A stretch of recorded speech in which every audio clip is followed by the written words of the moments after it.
வணக்கம். Irritable Powell syndrome இந்த நோய் இருக்கிறவங்களுக்கு வந்து பார்த்தீங்கன்னா என்ன சாப்பிட்டாலும் உடனே மோஷன் போகிற மாதிரி இருக்கும். ஒரு சிலருக்கு வந்து பார்த்தீங்கன்னா மோஷனே வந்து போகாது. ஒரு சிலருக்கு வந்து டயரியாவும் இருக்கும், கான்ஸ்டிபேஷனும் இருக்கும்.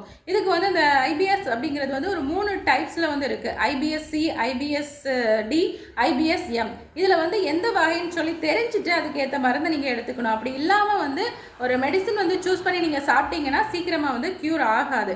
இதுக்கு வந்து சுண்டைவெட்டல் சூரணம் அப்படின்னு சொல்லக்கூடிய ஒரு மருந்து வந்து மிகச்சிறப்பாக வந்து வேலை செய்யுது. பொதுவாக இது வந்து குட் பாக்டீரியாவை வந்து கட்டில் வந்து அதிகப்படுத்துது. பொதுவாக கட் பிரைன் ஆக்சிஸ் அப்படிங்கக்கூடிய இதன் மூலம் வந்து பார்த்திங்கன்னா நம்ம உடம்புல வந்து செரட்டோனின் அப்படிங்கக்கூடிய ஒரு ஹார்மோன் வந்து செக்ரீட் ஆகுது. இது வந்து ஸ்ட்ரெஸ்ஸு, டிப்ரெஷன் எல்லாத்தையுமே வந்து குறைக்கும். பொதுவாக இந்த இரிட்டபிள் பவல் சிண்ட்ரோம் இருக்கிறவங்களுக்கு அதிகப்படியான ஸ்ட்ரெஸ்ஸு, அப்புறமா வந்து அதிகப்படியான ஒரு மன அழுத்தத்தில் இருந்துட்டு இருந்தீங்க அப்படின்னா இந்த சுண்டைவெட்டல் சூரணம் உங்களுக்கு வந்து ரொம்ப ஹெல்ப்ஃபுல்லாக இருக்கும். இது வந்து குட் பாக்டீரியாவை வந்து அதிகப்படுத்தி உங்களுக்கு வந்து ஸ்ட்ரெஸ், டிப்ரெஷன் எல்லாத்தையுமே வந்து கண்ட்ரோல் பண்ணும்.